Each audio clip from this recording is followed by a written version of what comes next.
Are you thinking about canceling your Realtor membership? The year is coming to a close, and with all these cases that have been going on and some dramas from over the summer, I've been hearing that some realtors are actually thinking about this, and I've also heard some companies have bailed out on being Realtor members.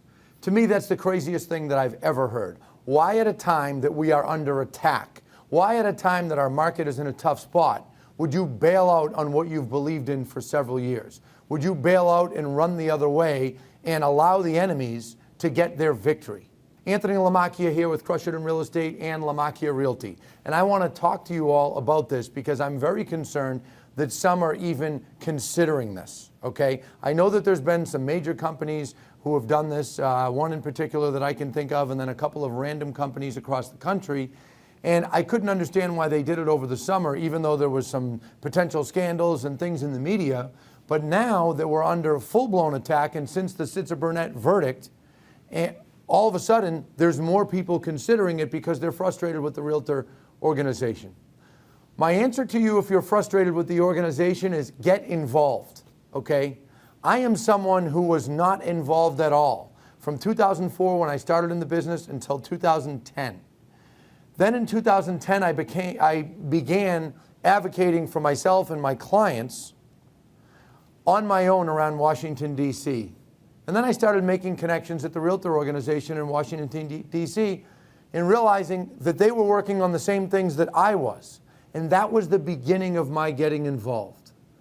Many of you follow me and hear me on podcasts and all kinds of interviews. And when I'm asked what are some of my biggest regrets since I've gotten the business, the first one I always say is not getting involved in the Realtor organization sooner.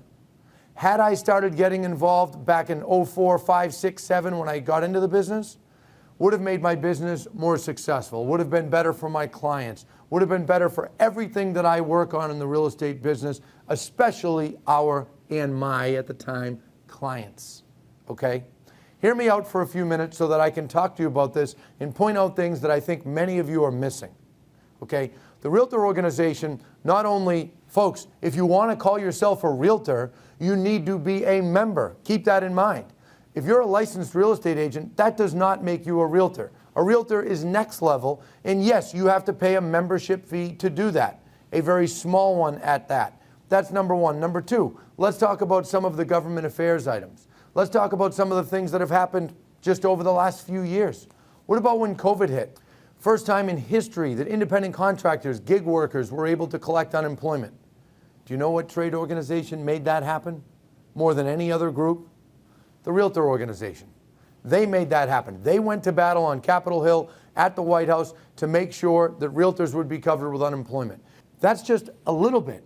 What about other things? Mortgage interest reduction. Every president we've had for the last 25 years, when they're talking about some sort of tax relief or tax plan, mortgage interest reduction ends up on the table. And they say, well, maybe we should decrease that. Maybe we should take a little bit from that pot. And our organization fights against that. Why? That wouldn't be good for private property rights. That wouldn't be good for existing homeowners. I mean, that's a large incentive that we have here in the United States. In Canada, you can't write off your mortgage interest. In Europe, you can't write off your mortgage interest, but you can here in the United States. Think about that. What about other relief? What about during the global financial crisis, and I alluded to this before, getting in touch with mortgage servicers, GSEs, all of these different groups, to push them to work with homeowners, to work with realtors, okay? All of these things are happening. You and I and anyone watching, we can't afford these things on our own. So what do we pay? $500 or $600 a year for our fee?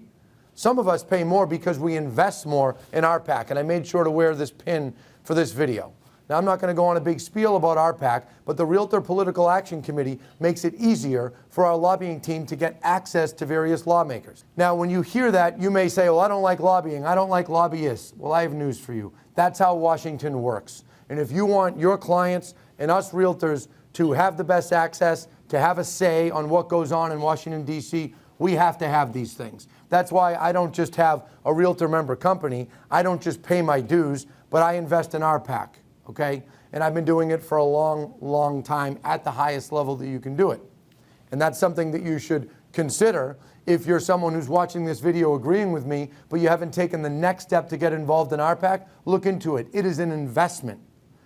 truthfully, so isn't our dues every year. They are an investment. What about all the camaraderie? What about going to realtor events and seeing other realtors, meeting other realtors? Folks, we are in a cooperating business. We do work with one another to make transactions happen, to do what's best in the interest of our buyers, our sellers, our tenants, our landlords. When you go to realtor meetings and realtor events, whether they're local, state, or national, you meet a lot of great people. You meet your competitors, you get to know them, you network with one another, and in many ways you help one another with each other's businesses.